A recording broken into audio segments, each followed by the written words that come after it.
Bien, pues vamos a hablar el día de hoy del Renacimiento. El objetivo pues es conocer qué aportaciones tuvo en cuanto a en los aspectos educativos. Entonces, bueno, nos vamos a ubicar. El Renacimiento como tal es un movimiento artístico, cultural, que nos va a presentar algunas modificaciones. Viene a partir del inmediato a la Edad Media, se va a dar del siglo XV al siglo XVII, y en cuanto al pensamiento vamos a tener una modificación. Vamos a pasar del teocentrismo, que era tener el pensamiento todo basado conforme a Dios, al homocentrismo o antropocentrismo, en donde ya se concibe al hombre como una parte importante del pensamiento. Él puede generar ideas, generar razonamientos con base a su propia forma de pensar, su propia forma de ver al mundo. Entonces, en lo educativo, tenemos que en este momento las asignaturas o los conocimientos que se consideraban importantes para transmitir a las generaciones, pues iba a ser la matemática, la astronomía, el estudio de los astros, la geografía y las ciencias naturales. Estas iban a ser las asignaturas importantes para formar a los individuos de aquella época. En la educación vamos a tener, como ya mencionaba, unas aportaciones importantes. Dentro de ellas está centrada en el humanismo y el racionalismo, en donde vamos a poner al hombre como centro, como ya lo mencionaba anteriormente, pero también la forma de pensar, el razonamiento humano, la forma de concebir al mundo, cómo lo ve el hombre, cómo es que se visualiza él en el cosmos y cómo él puede ir construyendo aquello que va pensando. No únicamente se queda ya en cuestiones mitológicas o en cuestiones mágicas que podrían ser atribuidas a lo religioso, sino ya el pensamiento humano como tal. En este momento se vuelve nuevamente la atención hacia las culturas clásicas, a considerar la importancia que tiene el formar una persona integral, que no nos es raro el concepto actualmente, es lo que estamos buscando, pero voltear hacia las culturas clásicas pues ya es retomar la formación del hombre, como les comentaba, de una manera integral, el ver al hombre en cuanto al pensamiento, en cuanto a la mente, el conocimiento, pero también lo espiritual y obviamente la parte física, ¿no? que era importante también. Tenemos aquí recordar lo dicho de mente sana y cuerpo sano.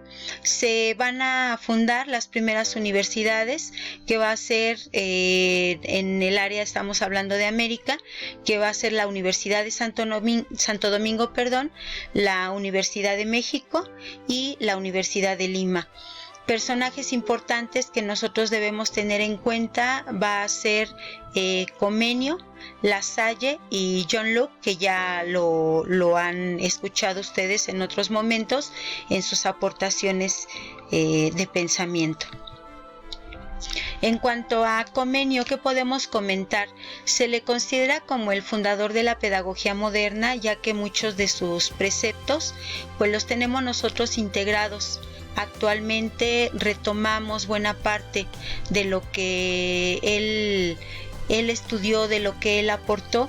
En inicio, pues no, importante comentar la enseñanza gradual, esto es, ya no se va a enseñar lo mismo a todos, sino que él propone ya que haya una enseñanza, por ejemplo, de las matemáticas, pero a los niños de 6 años no se les va a enseñar la misma matemática que a los niños de 14, por ejemplo, ¿no? Eso ya lo llevamos a cabo nosotros en la actualidad en nuestras escuelas, en donde aun cuando llevamos como asignatura las matemáticas durante toda nuestra formación, no tenemos la misma profundidad, por ejemplo, de los contenidos, ¿no? Va siendo gradual.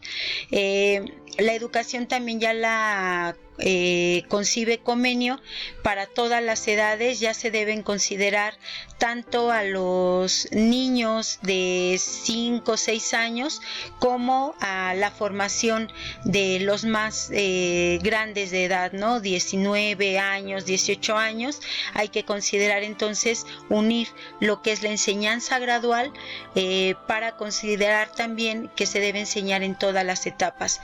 Ahora, la cuestión de la educación, él considera que la educación debe ser divertida en el entendido de que debe llamarle la atención al individuo que se está formando, debe ser práctica, algo que el individuo pueda utilizar, que le sea de provecho en su vida cotidiana, debe ser grata, dejar a un lado las cuestiones de los castigos, los castigos físicos que se acostumbraron muchísimo en aquella época, en la época medieval y bueno, Renacimiento y todavía más adelante se continúa, ¿no? Pero él ya propone que la educación sea una educación grata, que le llame la atención al individuo, que lo motive pues a aprender.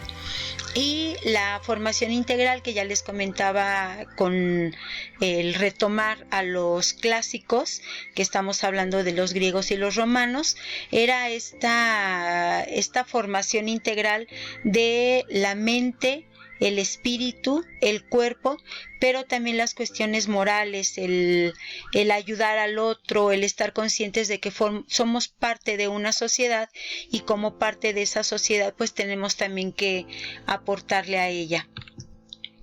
De La Salle, él retoma estas cuestiones ya mencionadas por Comenio, pero él retoma el agrupar a los niños por edades, que los niños de 5 o 6 años estudien con sus pares en cuanto a edad, que se enseñe en la lengua materna, ya no exclusivamente en el latín, y algo muy importante que nos está haciendo falta ahorita y que se está retomando con esta situación, pues es implicar a los padres de familia.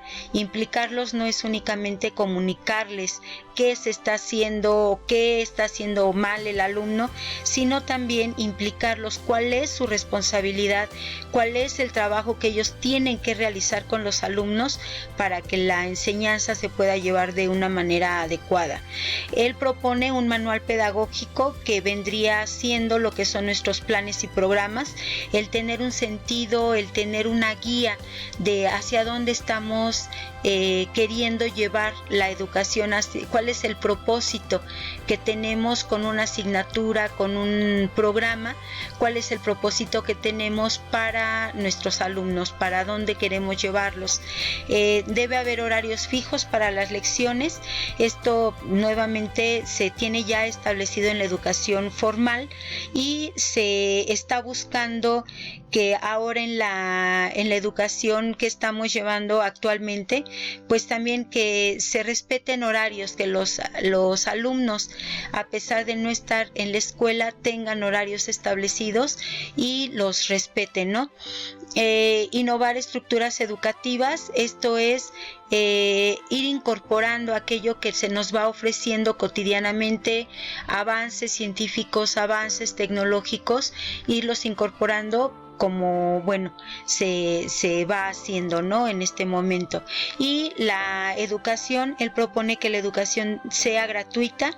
En algún momento se menciona al Estado como parte de este proveedor de educación, pero también aun cuando hay otras instituciones involucradas, como podría ser por ejemplo la misma iglesia involucrada en algunas instituciones educativas, que se provea también de esta educación privada.